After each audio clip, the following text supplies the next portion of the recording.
Assalamualaikum warahmatullahi wabarakatuh.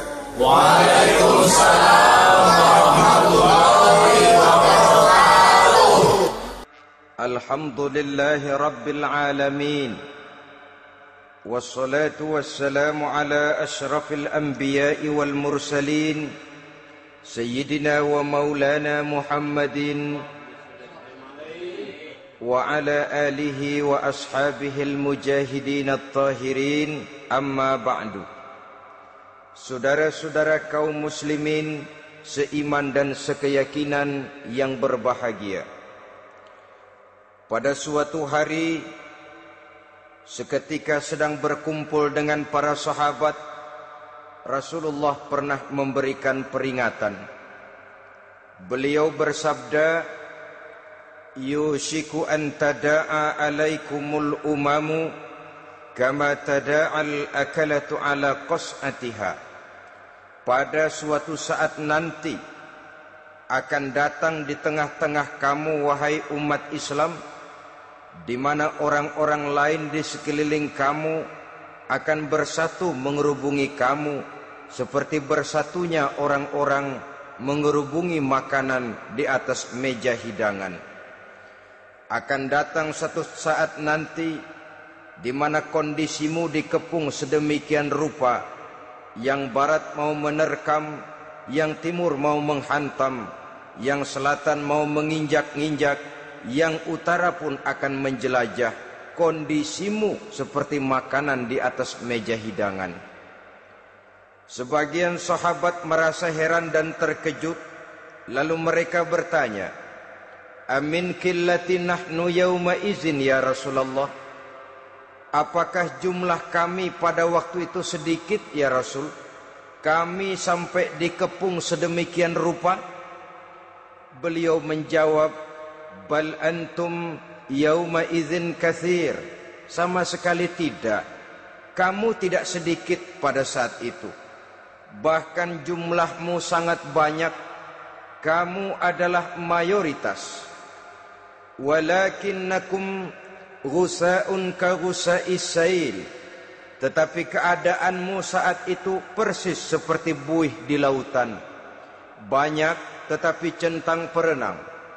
Banyak tetapi tidak punya daya dan kekuatan.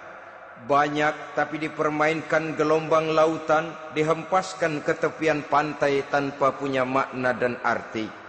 Kondisimu pada saat itu kuantitas yang tanpa kualitas, sehingga orang lain enak saja mengepung kamu. Akidahmu didangkalkan, dibanjiri dengan peradaban dan kebudayaan yang menjauhkan dari agama. Dari segi maksiat dan munkarat seluruhnya mengepung sampai kita melepaskan nilai-nilai Islam kita ini. Dan celakanya, sambung beliau, wal yanzi'anna fi qulubi aduwikumul mahabata minkum. Akan dicabut kehebatanmu di mata musuh-musuhmu, sehingga pada saat seperti itu orang lain memandangmu umat Islam enteng saja, remeh saja, tidak ada apa-apanya. Sudahlah, pokoknya umat Islam sikat saja. Umat Islam enteng, umat Islam kecil, umat Islam tidak ada apa-apanya. Alangkah ironinya, alangkah menyedihkannya, memilukan dan sekaligus memalukan. Umat yang mayoritas ini dipermainkan oleh yang minoritas. Umat yang jumlahnya terbesar, terbanyak, bahkan konon menurut catatan sampai 90%, tapi dipermainkan oleh mereka, kelompok-kelompok kecil ini. Wal yakzifanna fi qulubikumul wahn. Pada saat itu di hatimu dicampakkanlah penyakit wahan. Sahabat kemudian bertanya, wa mal wahnu ya Rasulullah? Apakah penyakit wahan itu ya Rasul? Beliau menjawab, hubbud dunya wa karahiyatul maut. Penyakit wahan itu tidak lain hubbud dunya wa karahiyatul maut. Terlalu cinta kepada dunia dan terlalu takut kepada mati. Materialistis dan takut resiko. Dua penyakit inilah yang menyebabkan walaupun umat ini mayoritas, tapi dipermainkan oleh yang minoritas. Walaupun dia golongan terbesar, tapi nasibnya seperti makanan di atas meja makan. Dari segala macam penjuru mau menghantam dia. Saudara-saudara kaum muslimin yang berbahagia, ini merupakan analisa sosial bahwa pada satu saat nanti akan terjadi di tengah-tengah umat di mana kita dihantam dan diserbu dari segala macam penjuru. Akidah didangkalkan, peradaban dan kebudayaan dirusak, makanan dan minuman diracuni, pakaian ditelanjangi dan lain sebagainya, sampai kita melepaskan nilai Islam yang kita cintai ini. Kondisi sosial ini satu saat akan datang kepada kita. Demikian analisa dan peringatan dari Rasulullah sallallahu alaihi wasallam. Marilah sekarang kita melihat, adalah benar bahwa di zaman sekarang kita insya Allah tidak akan mengalami perang Badar sehebat yang pernah dialami oleh Rasul dan para sahabatnya. Tetapi sesungguhnya perang yang kita hadapi di zaman sekarang ini tidak kalah hebatnya dengan perang Badar, tidak kurang dahsyatnya dengan perang Uhud, tidak kurang ngerinya dari perang Khandaq. Hanya saja yang kita hadapi sekarang ini bukan ujung pedang, bukan ujung tombak, bukan ujung panah. Yang kita hadapi sekarang ini adalah perang akidah, perang ideologi, perang mempertahankan keyakinan. Yang kalau kita kalah sekarang, kita memang masih beragama. Tetapi anak kita, cucu kita, generasi yang akan hidup 5, 10, 20, 30 tahun yang akan datang, wallahu a'lam bissawab. Islam, saudara-saudaraku, tidak mungkin hilang dari dunia. Tetapi tidak mustahil Islam gulung tikar dari desa kita. Tidak mustahil Islam gulung tikar dari kampung dan kota kita, jikalau kita tidak menjaganya, jikalau kita tidak memeliharanya, bahkan jikalau kita tidak mewariskannya kepada anak-anak kita, generasi yang akan datang. Marilah kita mengingat sejenak bagaimana Islam di Spanyol yang pernah jaya, pernah mewarnai daratan Eropa, dan yang sekarang hanya sekedar tinggal ceritanya saja. Ini pernah diperingatkan oleh Rasul dalam satu hadis, sayati ala ummati zamanun la yabqal Islam illa ismun wala minal Quran illa rasmun. Akan datang satu masa di tengah umatku di mana pada masa itu Islam ada tapi hanya tinggal sekedar namanya saja, dan Quran pun ada tapi cuma sekedar tinggal tulisannya saja. Apabila kita tidak mewariskan ini kepada generasi yang akan datang, maka serbuan-serbuan dari berbagai macam penjuru dari hari ke hari semakin kita rasakan kehebatannya. Tidak mustahil sejarah Spanyol akan terjadi di desa kita, akan terjadi di kampung kita, akan terjadi di kota kita. Orang Spanyol, kalau mereka cerita kepada anaknya, mereka akan cerita, nak, di sini dulu ada masjid. Kapan Pak? Dulu bener dah. Banyak orang Islam kalau hari Jumat pada sembahyang, kapan itu Pak? Dulu sekali. Sekarang cuma sekedar tinggal ceritanya saja. Bukankah sesuatu yang sangat tidak mustahil apabila kita tidak menjaga dan mewariskan Islam ini kepada generasi yang akan datang, maka serbuan-serbuan akan membawakan hasil yang diinginkan oleh para penyerbu itu tadi. Kita sudah menjadi umat yang mayoritas, tetapi umat yang mayoritas ini menurut Rasul dikepung sedemikian rupa, akidahnya didangkalkan, peradaban dan kebudayaannya ditekan sedemikian rupa, kehidupan sosialnya dibuat individualis, kemudian dari segi pergaulan, pakaian, makanan, minuman dan sebagainya diracuni, sampai dia tidak lagi berpegang teguh kepada agamanya. Dan dikala itu hilang kehebatan umat ini di mata musuh-musuhnya. Orang lain memandang kita ringan saja, enteng saja, satu umat yang sudah kehilangan wibawa. Padahal konon kabarnya kita mayoritas, tapi enak saja dikutak-kutik orang lain. Dan dikala itu di hati kita merajalela penyakit wahan. Penyakit wahan itu apa? Pertama, hubbud dunia, terlalu cinta kepada dunia. Terlalu cinta kepada dunia yang menyebabkan kita lupa akan tanggung jawab dan kewajiban, lupa meneruskan dan mewariskan Islam kepada generasi yang akan datang. Kita berlomba hanya untuk mengejar dunia dan seluruh isinya. Baik dia bernama material, baik dia bernama seksual, baik dia bernama pangkat, jabatan dan kedudukan, berlomba-lomba kita di dalamnya.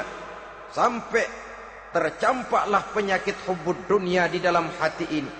Berurat dan berakar dunia itu, sulit dan berat kita berpisah daripadanya. Akibatnya kemauan untuk berbuat demi dan atas nama agama sangat sulit terwujud di dalam kehidupan ini. Yang kedua, karahiyatul maut, terlalu takut kepada mati. Baik mati ajal, mati dalam artian yang sebenarnya, baik mati usahanya, baik mati karirnya, baik mati pangkat dan jabatannya. Sehingga dengan demikian akibatnya jatuhlah kita menjadi umat yang kehilangan wibawa di mata orang lain. Saudara-saudara kaum muslimin rahimakumullah, saya katakan tadi, perang yang kita hadapi di zaman sekarang adalah perang akidah. Perang menghadapi peradaban dan kebudayaan yang menghancurkan moral daripada anak-anak kita. Perang menghadapi banjirnya maksiat dan munkarat. Yang di tengah-tengah itu, di samping berkewajiban menjaga diri dan keluarga, kita pun juga berkewajiban menjaga anak-anak kita, generasi yang akan datang, mengarahkan dan mendidik mereka sesuai dengan yang dikehendaki oleh Allah Subhanahu wa ta'ala. Oleh sebab itu, pada pertemuan kali ini yang akan saya bicarakan ialah bagaimana idealnya seorang muslim lebih dahulu memberikan pendidikan kepada anak-anaknya. Di tengah satu situasi dan kondisi di mana serbuan datang silih berganti melanda dan menghantam umat Islam, kemana anak-anak kita ini harus kita arahkan? Karena kita orang tua mempunyai tanggung jawab. Anak adalah amanah, menyia-nyiakan amanah adalah dosa, dan dosa itu merupakan satu dosa yang besar. Bahkan orang tua bisa saja masuk neraka kalau tidak bertanggung jawab tentang anak-anaknya. Satu riwayat menjelaskan, ada orang soleh, ngajinya cukup, solatnya cukup, puasanya cukup, zakatnya cukup, di mana ada majelis taklim hadir, baca Quran hobi, fitnah orang tidak pernah. Di akhirat setelah disidang dia ternyata lebih banyak kebaikannya daripada kejahatannya, maka dia pun diperintahkan dan dipersilahkan masuk ke dalam surga. Giliran anaknya disidang, biang okem nih anak. Ditanya, siapa Tuhanmu? Tidak tahu. Siapa nabimu? Tenyaho. Apa kitabmu? Ora gelem. Kamu pernah sholat? Tidak. Zakat? Tidak. Puasa? Tidak. Judi? Hobi. Zina? Tiap malam. Mabuk? Berat. Wah, brengsek kamu. Kebaikan tidak ada barang sedikit pun, sementara kesalahan dan dosa berlipat ganda. Kamu neraka. Anak ini protes. Benar, saya tidak kenal siapa Tuhan saya. Saya tidak tahu siapa Nabi saya. Saya tidak tahu kitab suci dan kiblat saya. Saya tidak sholat, tidak zakat, tidak puasa. Tiap malam saya judi, saya zina, saya mabuk. Tapi saya kerjakan semua itu karena saya tidak tahu dan orang tua saya tidak pernah memberitahu saya. Dia enak-enakan hadir di majelis taklim, saya nyekek botol, didiemin saja. Dia enak-enakan baca Quran, saya zina, didiamkan saja. Saya bukan tidak mau, orang tua saya sama sekali tidak pernah mendidik saya. Dia mau benar sendiri. Maka kalau sekarang saya harus masuk ke dalam neraka, saya menuntut agar orang tua saya ikut sama-sama bergabung dengan saya ke dalam neraka. Gara-gara dia tuh saya jadi begini. Orang tuamu yang mana? Tuh, yang barusan mau ke surga. Ini orang tua yang sudah mau berangkat ke surga dipanggil. Sebentar dulu mas. Ini benar anak kamu? Iya pak. Waktu di dunia kamu tidak pernah ajarin dia ngaji? Sampai dia tidak kenal Tuhannya, tidak kenal nabinya, tidak kenal kiblat dan kitab sucinya? Iya pak. Dia tidak sholat, kamu diamkan saja. Dia tidak puasa, tidak zakat, kamu bersikap masa bodoh.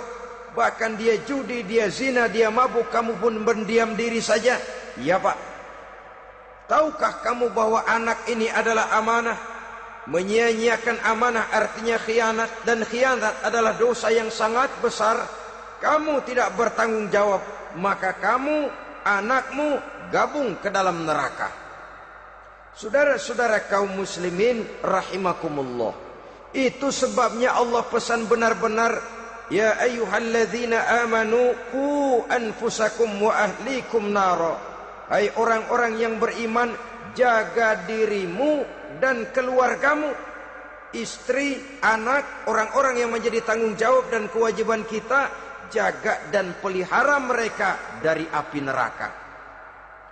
Saudara-saudara kaum muslimin, lalu kalau kita orang-orang tua yang hidup di zaman sekarang ini sudah sering beristighfar, mengurut dada, melihat situasi, membaca peta keadaan, konon tantangan yang akan dihadapi oleh anak-anak kita 15, 20, 25 tahun yang akan datang jauh lebih berat dari apa yang kita hadapi sekarang ini.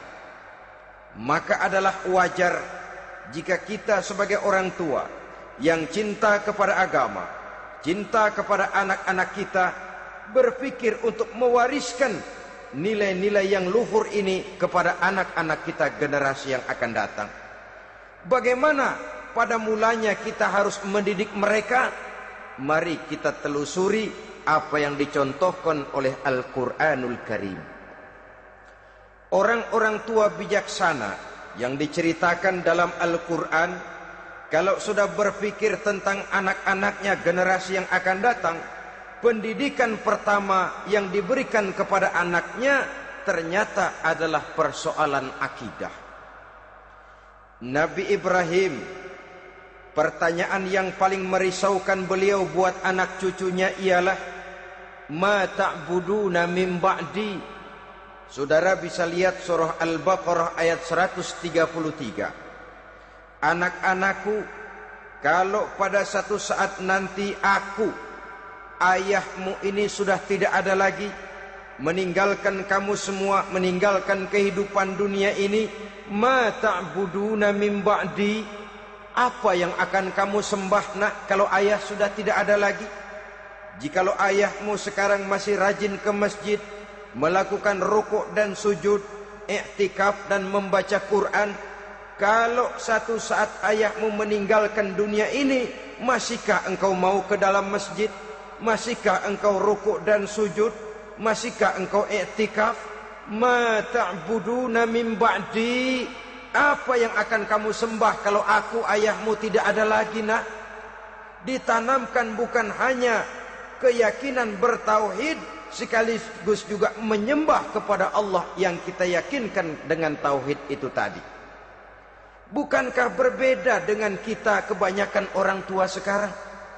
Kita tidak pernah berpikir ma ta'buduna min ba'di. Kalau bapak tidak ada, kamu nyembah apa nak? Kita orang tua sekarang pagi-pagi malah berpikir, ma ta'kuluna min ba'di. Kalau bapak enggak ada, kamu nanti makan apa, nak? Bukan nyembah apa yang kita pertanyakan, bukan nyembah apa yang kita khawatirkan, makan apa, nak? Maka yang dicari lalu sekolah-sekolah yang bonafit, yang tidak peduli apakah itu merusak imannya, mematikan akidahnya, menghancurkan keyakinannya. Yang penting ada jaminan hari depan bisa dapat lapangan kerja. Akibatnya berduyun-duyun orang-orang tua muslim menyekolahkan anaknya di sekolah-sekolah yang bukan Islam, yang nyata-nyata membahayakan akidahnya, dididik dengan kultur dan budaya yang bertentangan dengan nilai-nilai agamanya. Bukankah ini berarti merelakan anak untuk dikafirkan? Bukankah ini artinya menyerahkan anak untuk ditulis menurut selera para pendidik yang tidak sesuai dengan nilai akidah yang dimilikinya? Mengapa kita tidak berpikir seperti Nabi Ibrahim, yang sebelum memberikan pendidikan kecerdasan, sebelum pendidikan matematika, IPS, PSPB dan disiplin ilmu lainnya, yang pertama ditanamkan, ma ta'buduna min ba'di. Kalau ayahmu tidak ada, kamu menyembah apa, nak? Menyembah Allah apa nanti malah menyembah harta? Menyembah Allah apa nanti malah mendewa-dewakan pangkat dan jabatan? Menyembah Allah apa malah nanti menyembah alam? Itu yang dikhawatirkan Nabi Ibrahim kepada generasi yang akan datang. Dan itu saudara-saudara yang seharusnya mengkhawatirkan kita kepada anak-anak kita, generasi yang akan datang. Lihatlah serbuan akidah di zaman sekarang ini. Dimanfaatkan kemiskinan kita umat Islam. Diberikan kita tawaran berupa beras, pakaian, obat-obatan, kalau perlu beasiswa, asal bisa melepaskan keislaman kita ini. Bertahap, sedikit demi sedikit, step by step, shibran bi shibrin wa zira'an bi zira'in. Dan harus saya ingatkan, orang di zaman sekarang tidak mungkin menghantam Islam secara frontal. Tidak mungkin menghantam Islam terang-terangan, apalagi mengerahkan satuan militer. Tidak. Orang berhitung bagaimanapun kondisi dan kualitasnya umat Islam, mereka masih punya satu modal penting, fanatisme agama.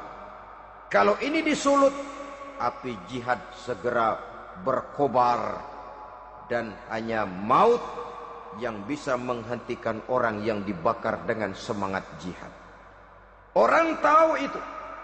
Betapa Uni Soviet kedodoran menghadapi mujahidin Afghanistan yang disulut oleh semangat jihad yang berkobar dengan persenjataan yang primitif ketimbang persenjataan Uni Soviet.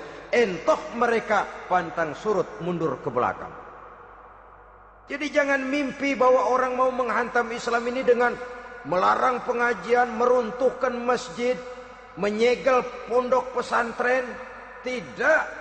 Melarang orang sholat. Tidak. Kalau perlu masjid diperbanyak, musola diperbesar. Tapi bikin itu masjid seperti museum. Besar, megah, mercusuar, tapi bikin seperti museum. Tempat orang kagum, tempat orang memuji, tapi sunyi dari nilai-nilai ibadah.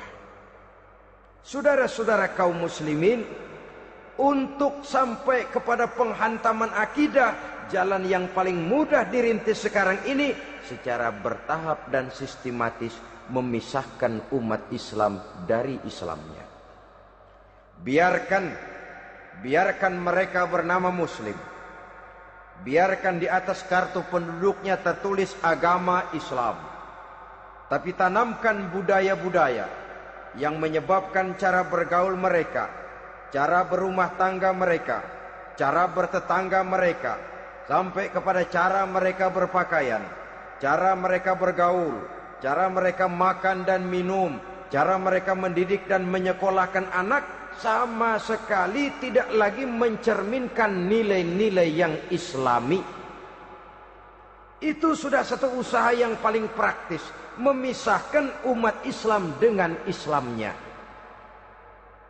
Kalau sadarlah kita ke arah ini usaha orang di zaman sekarang, maka yang harus pertama kita tanamkan kepada anak-anak kita, didik mereka dengan jiwa tauhid yang mengkristal di dalam batinnya, meresap sampai ke tulang sumsumnya, yang tidak akan sampai pun nyawa berpisah dari badannya, akidah itu tidak akan berpisah dari hatinya. Bahkan dia sanggup dengan tegar berkata, lebih baik saya melarat karena mempertahankan iman daripada hidup mewah dengan menjual akidah. Satu khittah, satu garis kehidupan yang perlu kita wariskan kepada anak-anak kita, generasi yang akan datang. Dahulu ada satu tradisi, saudara-saudara. Kalau anak gadis kita dilamar orang lalu bertanya, anakmu mau ngelamar gadis saya, apa sudah khatam Quran berapa kali? Apa sudah bisa baca kitab macam-macam dan lain sebagainya? Sehingga lahirlah satu kebanggaan. Apapun motifnya, tapi pertanyaan semacam ini zaman sekarang sudah langka. Paling-paling yang ditanya kalau anaknya dilamar orang, anakmu kerja di mana? Gajinya sebulan berapa? Kendaraannya bebek apa soang? Apa-apa? Itu yang kita pertanyakan, berkisar di seputar materi, kerja, job, status sosial, dan lain sebagainya. Perkara bisa baca Quran atau tidak, nomor 18. Perkara sembahyangnya rajin apa tidak, nomor 36. Saudara hadirin, akibatnya terjadi pergeseran nilai. Maka mendidik anak menurut tuntunan Quran adalah seperti yang diberikan contoh oleh Luqmanul Hakim, yang diceritakan dalam surah Luqman mulai ayat 11 dan selanjutnya. Apa pendidikan pertama yang harus kita berikan kepada anak? Pertama, ya bunayya la tusyrik billah. Wahai anakku, jangan sekali-kali engkau menyekutukan Allah. Nak, jaga tauhid, pelihara iman, mantapkan akidah. Ini dasar yang pertama. Belum lagi anak mengenal berbagai macam disiplin ilmu, yang pertama ditanamkan tauhid. Ini yang mendasari kehidupan. Ini yang akan menjadi mewarnai dan menjadi warna dari kepribadian seseorang. Sentuhan jiwa tauhid di dalam diri si anak. Belum lagi sempat dia kenal yang lain. Yang pertama yang kita tanamkan, kita wariskan, kita berikan, la tusyrik billah. Jangan sekali-kali menyekutukan Allah. Nah, kalau ini sudah tertanam, ini sudah merupakan satu fondasi yang kuat. Selebihnya nanti tinggal melihat bakat si anak, kemana dia harus dididik ini. Yang terpenting nilai iman lebih dahulu tanamkan. Dan untuk menghancurkan nilai keimanan, saudara-saudara, saya katakan, ingatkan kepada hadis di awal tadi, dikepung kita dari berbagai macam penjuru agar bila bisa melepaskan nilai-nilai iman dan keyakinan. Proses pendangkalan akidah, ditanamkan keraguan kepada agama, ditanamkan rasa malu beragama. Sholat malu, baca Quran malu, berangkat ke masjid malu, pakai jilbab malu. Ditanamkan rasa malu beragama, sehingga bertahap sedikit demi sedikit kita mulai berpisah dengan kehidupan beragama. Ditanamkan hal yang sedemikian rupa dari berbagai macam penjuru. Dihantam akidah, akidah kuat. Dihantam dari segi peradaban dan kebudayaan. Diperbanyaklah peradaban dan kebudayaan yang bukan mendekatkan kita dengan agama, malah mendekatkan kita dengan neraka. Menjauhkan kita dari agama, menjauhkan kita dari nilai-nilai luhur yang diwariskan oleh orang-orang tua kita terdahulu. Adalah kewajiban kita yang pertama, mendidik anak, menanamkan roh, jiwa, dan semangat tauhid di dalam diri mereka. Saudara-saudara kaum muslimin rahimakumullah. Kenapa kita lebih dahulukan menanamkan jiwa, roh dan semangat tauhid ini kepada anak-anak kita? Pertama, kita tidak hanya ingin sekedar mempunyai anak yang pintar, tetapi lebih daripada itu kita pun ingin mempunyai anak yang benar.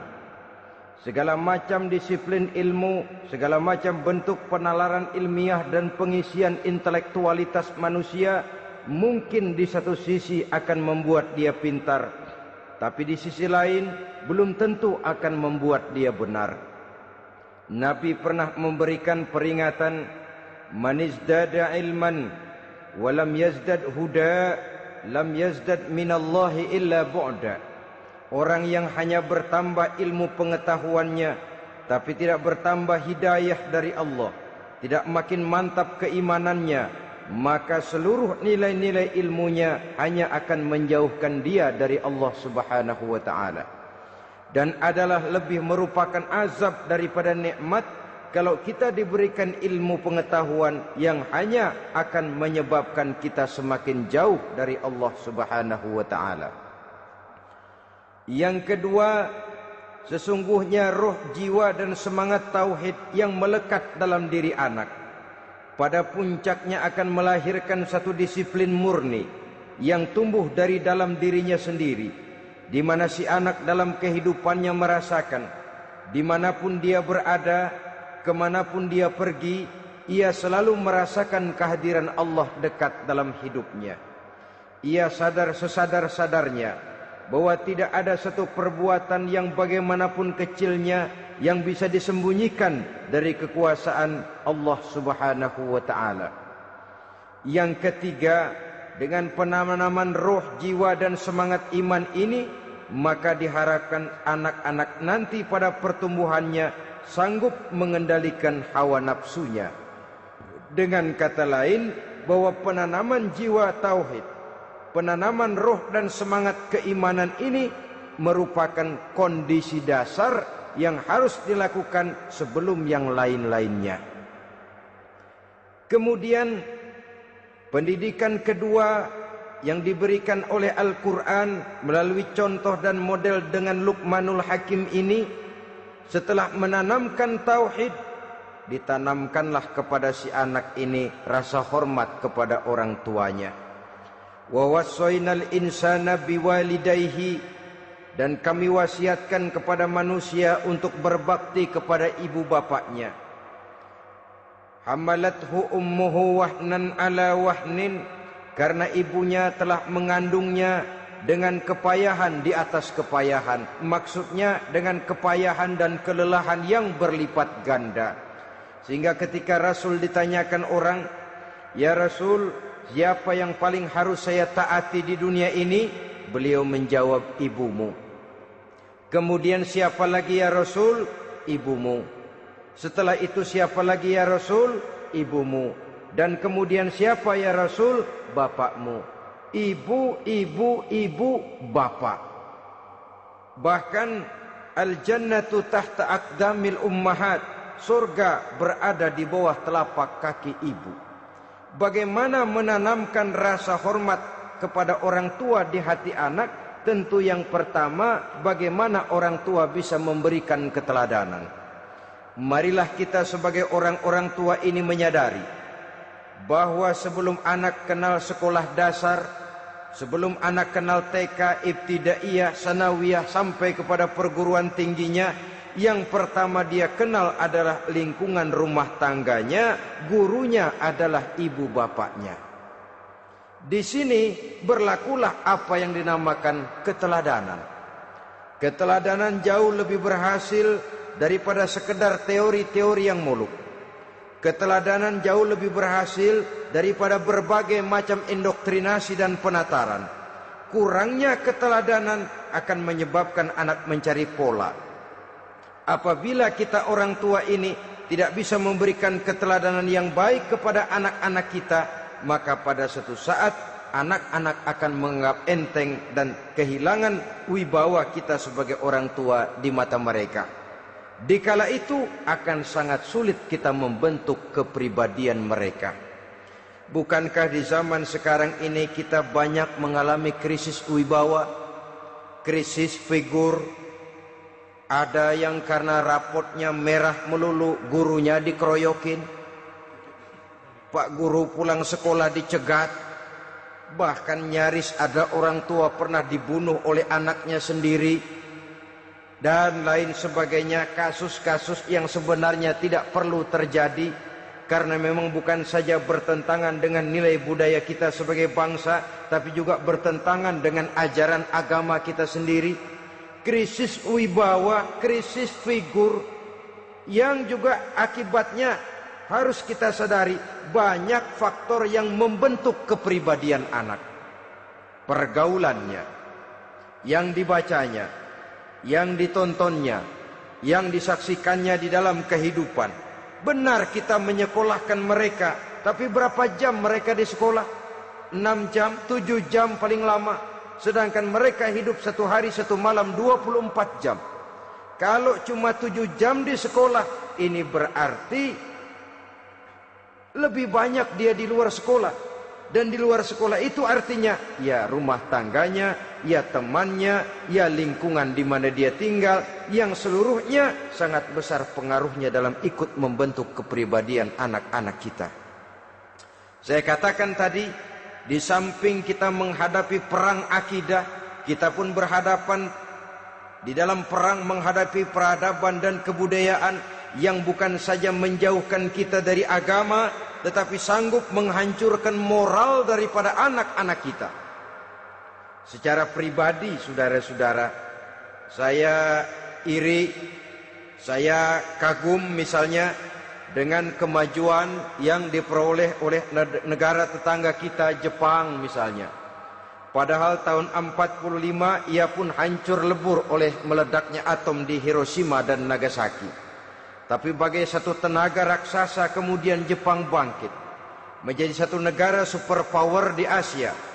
Bahkan gurunya saja Amerika sekarang ini kewalahan menghadapi perang dagang dengan Jepang ini.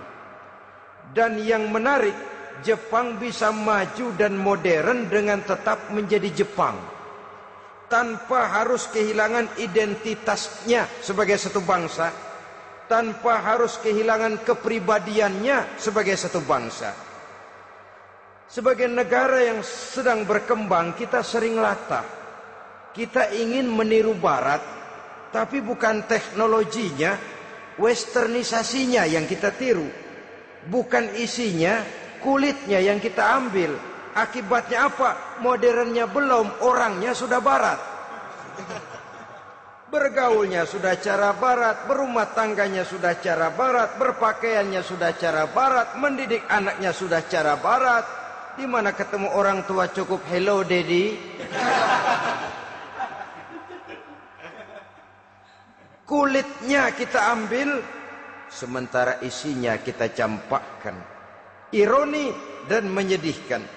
Padahal kita sesungguhnya bisa maju dan modern, bisa mengejar segala ketinggalan dan keterbelakangan kita, dengan tetap menjaga nilai-nilai luhur budaya kita sebagai satu bangsa, mengambil isinya, dan kalau memang tidak perlu, lalu mencampakkan kulitnya. Pengaruh peradaban dan kebudayaan yang menghancurkan moral daripada anak-anak kita, oleh pesatnya arus teknologi, oleh pesatnya arus komunikasi, di mana hal-hal yang terjadi di belahan dunia lain dapat kita saksikan hari ini juga melalui layar televisi. Yang terjadi di Amerika, di Eropa, di Afrika, di ujung dunia yang paling ujung sekalipun. Di ujung dunia yang paling ujung, hari ini kejadian, hari ini sudah bisa kita saksikan. Pesatnya arus komunikasi, kalau jatuh ke tangan anak-anak kita yang belum mempunyai filter, daya saring positif, akan dicerna oleh mereka tanpa memilah dan memilih. Akibatnya orang kampung bilang kelolodan. Makan nggak dikunyah lagi, tentu saja akhirnya kelolodan. Dan kalau sudah kelolodan, menyusahkan kita seluruhnya. Oleh karena itu budaya menghormati orang tua perlu dijaga, perlu dipelihara dan diwariskan kepada anak-anak kita. tali silaturahmi sehingga ada respeknya kepada orang tuanya. Jangan bapaknya dianggap CS, ibunya dianggap CS, kakeknya dianggap CS. Hilang rasa respek, hilang rasa menghormati. Sementara orang tua sendiri tidak bisa memberikan keteladanan, kurang mendapat perhatian dan lain sebagainya.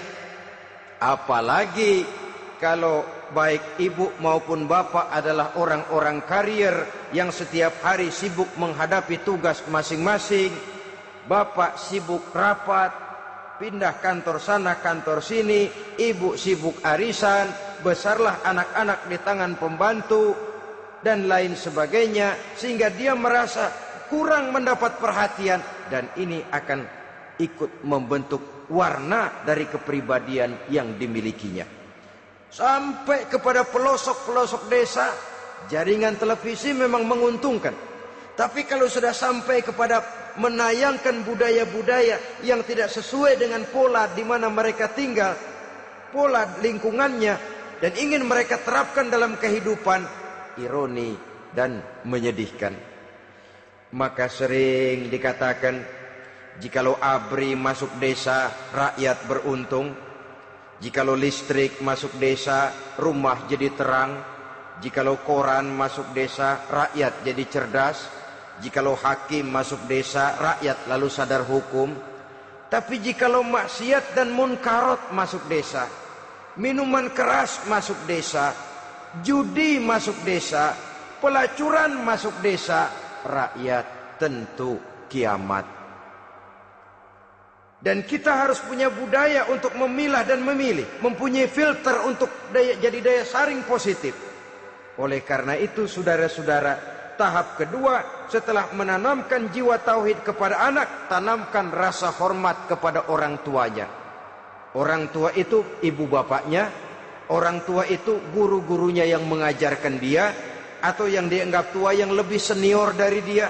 Karena tidak ada satu peradaban yang berdiri sendiri. Bagaimanapun maju dan modernnya kita sekarang, tentu merupakan mata rantai yang berkaitan dari generasi terdahulu. Ini yang kedua. Setelah tauhid, berbakti kepada ibu dan bapak. Tidak ada satu kebahagiaan yang bisa ditegakkan di dunia ini tanpa doa, tanpa restu daripada ibu dan bapak. Ini keramat hidup. Doanya dikabul Allah dan kutuknya juga dikabul oleh Allah Subhanahu wa ta'ala. Jadi mendidik anak setelah menanamkan jiwa tauhid, menanamkan rasa hormat dan taat berbakti kepada ibu bapaknya. Itu yang kedua. Kemudian yang ketiga, melalui model Luqman, Quran mendorong kita untuk mendidik anak, menanamkan etika otonom. Apa itu? Ya bunayya, innaha intakum mithqala habbatin min khardalin fatakun fi sakhratin aw fis samawati aw fil ardi ya'ti biha Allah. Wahai anakku, sesungguhnya kalau ada satu kebaikan yang kamu kerjakan, kecil, tidak nampak oleh pandangan mata yang zahir, yang kecil itu tersembunyi di puncak langit, di dasar bumi yang paling dalam, atau di tengah batu hitam sekalipun, Allah pasti mengetahuinya dan pasti akan memberikan balasan yang seadil-adilnya. Pendidikan apa ini? Pendidikan moral, menanamkan etika otonom. Nah, kau berbuat baik jangan karena dilihat orang. Kau tidak mau melakukan kejahatan jangan cuma karena ada polisi. Kalau ada polisi kau tidak mau jahat, kucing juga begitu. Coba lihat kucing, taruh ikan asin di piring kaleng, tongkrongin. Aduh, kucing kalem, sopan, tenang. Sedikit kita lengah, habis ikan digarap. Tapi ditanamkan satu kesadaran, kemanapun kau pergi, apapun yang kau kerjakan, tersembunyi di tengah batu, di dasar bumi, di puncak langit, Allah pasti tahu. Dalam bahasa yang ringan, kita ini diawasi oleh dua hiperkomputer yang maha sensitif. Produksi langit mereknya Rokib dan Atid. Itu komputer yang sangat peka dan sensitif. Jangankan kita berbuat, kita berniat baik saja, komputer sudah nyatat sendiri. Inilah yang orang sekarang namakan waskat, nah, pengawasan malaikat. Kalau hidup sudah merasa diawasi oleh malaikat, waskat berhasil. Tapi kalau waskat sudah diawasi malah nekat, itu yang gagal. Atau yang diawasi dan yang mengawasi sama-sama sepakat, nah, itu juga bisa cincai. Saudara-saudara kaum muslimin rahimakumullah, waskat dalam pengertian kita muslim, bagaimana hidup ini merasakan diawasi oleh malaikat. Intelektualitas yang tinggi sekalipun, IQ yang nilainya plus sekalipun, disiplin ilmu yang bagaimanapun banyak yang memenuhi benak kita, tanpa diiringi oleh etika otonom, orang sering mencari celah dan kesempatan. Mencari celah dan kesempatan.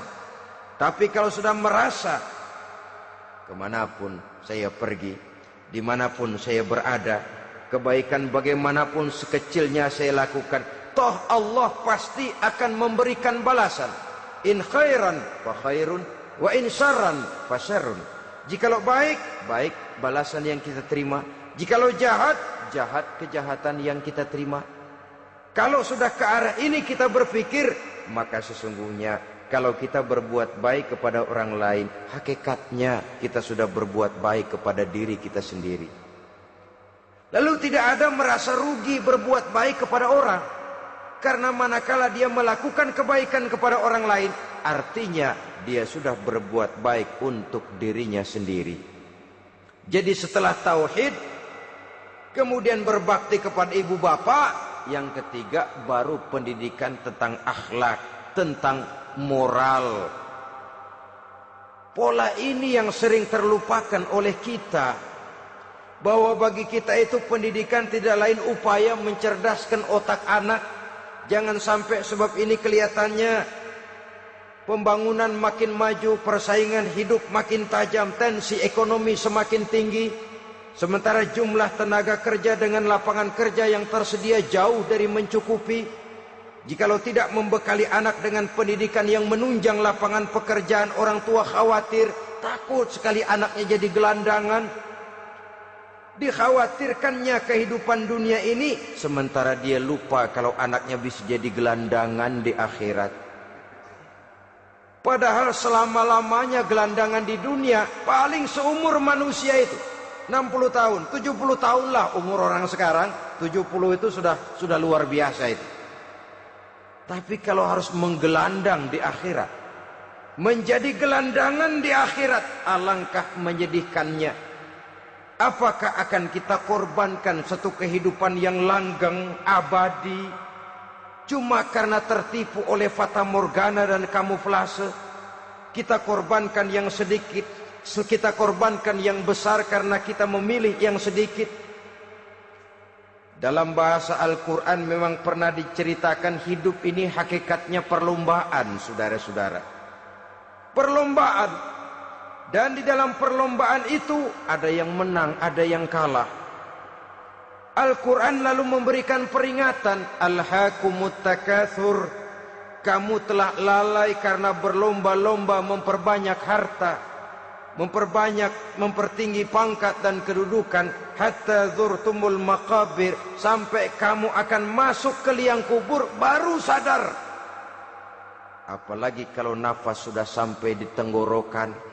Persis Fir'aun sudah tenggelam di lautan merah, mau mampus, baru dalam sekaratnya amantu bi Rabbi Musa wa Harun.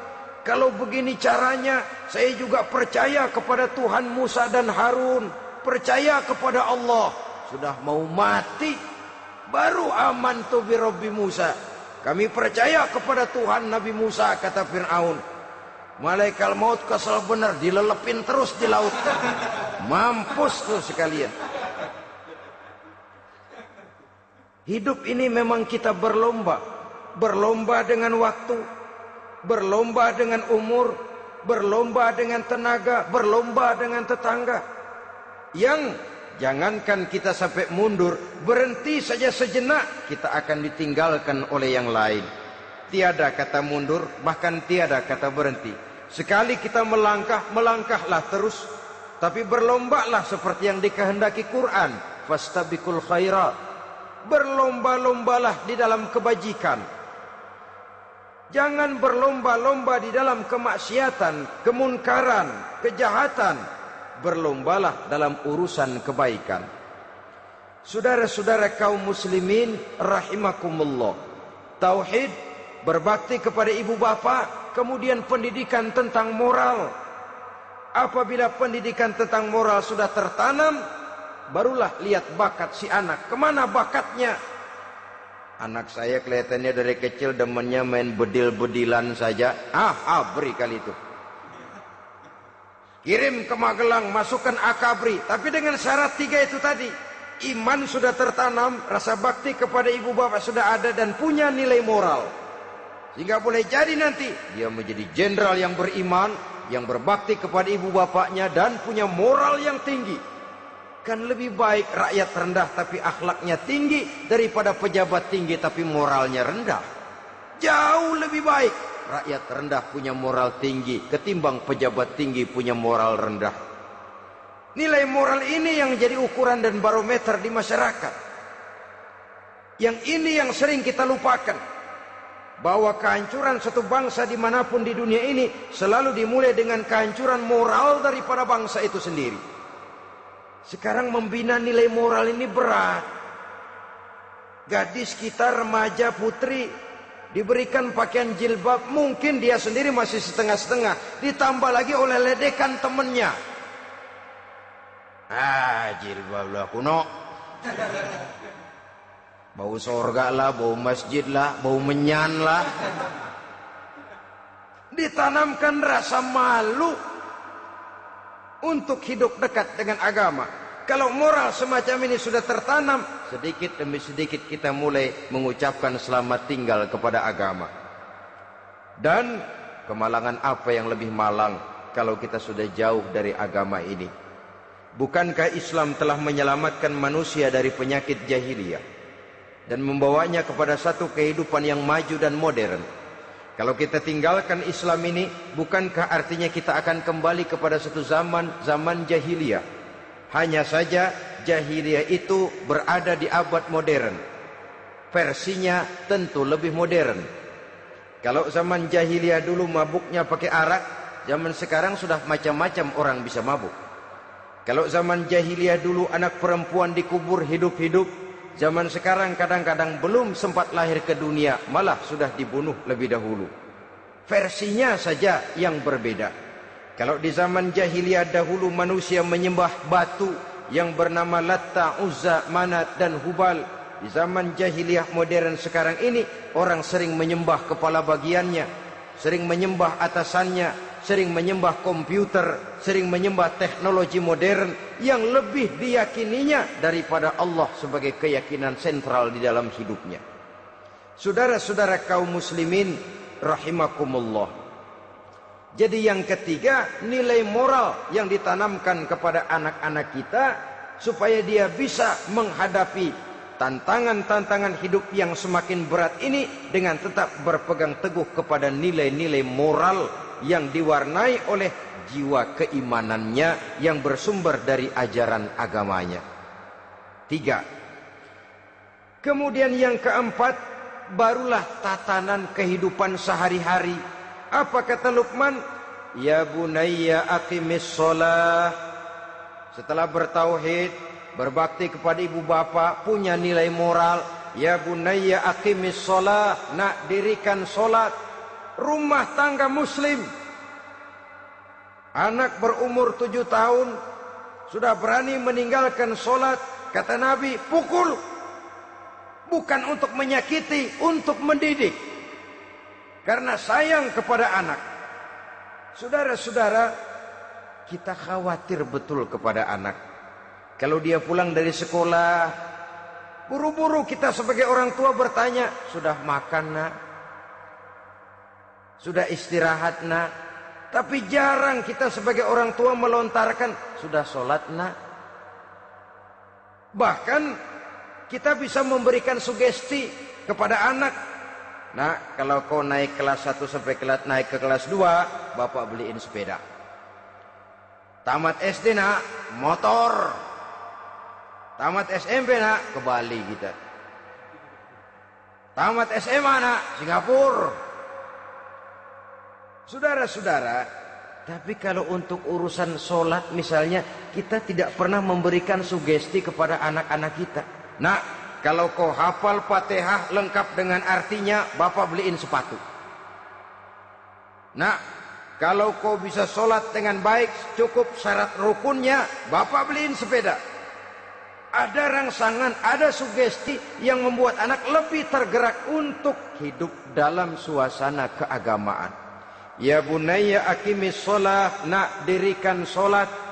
Sebab ini sandaran vertikal yang paling langsung antara manusia dengan Tuhannya. Menyadari bahwa sepanjang yang bisa dilakukan oleh manusia hanyalah berusaha dan kepastian sepenuhnya ada di tangan Allah. Dengan sholat kepribadianmu diperteguh, dengan sholat sandaran vertikalmu kepada Allah diperkuat. Dan pada waktunya nanti Al-Quran memberikan bimbingan, hendaklah minta tolong kepada Allah dengan sabar dan tetap mendirikan sholat. Ya bunayya aqimis sholat. Setelah itu, wa'mur bil ma'rufi wanha 'anil munkar. Tegaklah membina yang ma'ruf, tegaklah mencegah yang munkar. Ini sikap hidup sudah. Sholat tadi tugas hidup. Lalu sikap hidup tampil di tengah masyarakat, membina yang ma'ruf, mencegah yang munkar sesuai dengan kesanggupan masing-masing. Bukankah setiap kita kepingin punya anak yang bermanfaat, setidaknya bagi keluarganya, syukur kalau bisa bagi lingkungannya, bagi masyarakat, bangsa dan negaranya. Dan satu di antara tanda orang yang bermanfaat, kalau dia bisa hidup menjadi penganjur yang ma'ruf dan pencegah yang munkar. Dan itu kalau tidak ada hidayah, sulit orang mau melaksanakan itu. Sebab apa? Ada kecenderungan belakangan ini di mana agama dianggap urusan pribadi.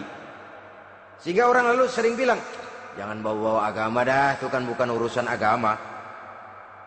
Ini sudah ciri berpikirnya sekuler. Jangan bawa-bawa agama. Agama urusan pribadi, artinya orang mau sholat mau enggak, jangan bilang apa-apa dah.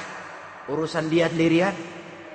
Dia mau puasa dia enggak, merdeka saja, urusan pribadi.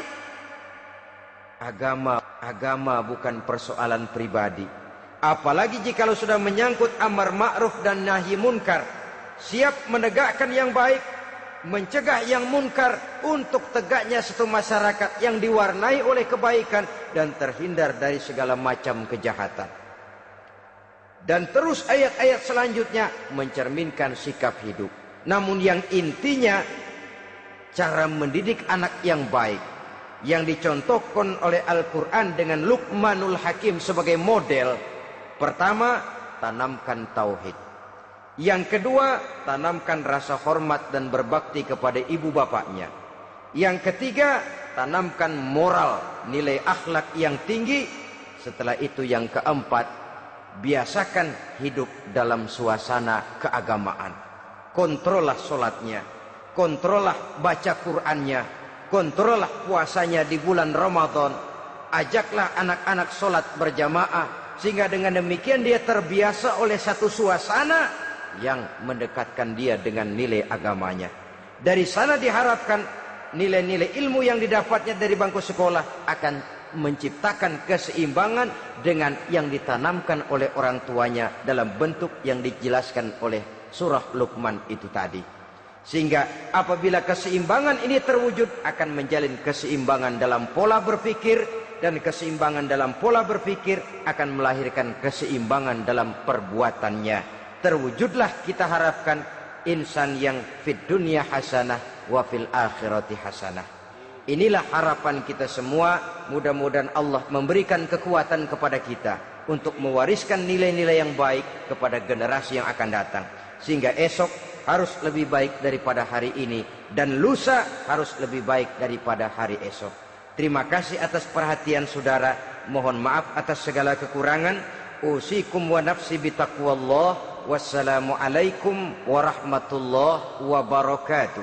Waalaikumsalam warahmatullahi wabarakatuh. Bihidayatin min fadli Rabbi Jahal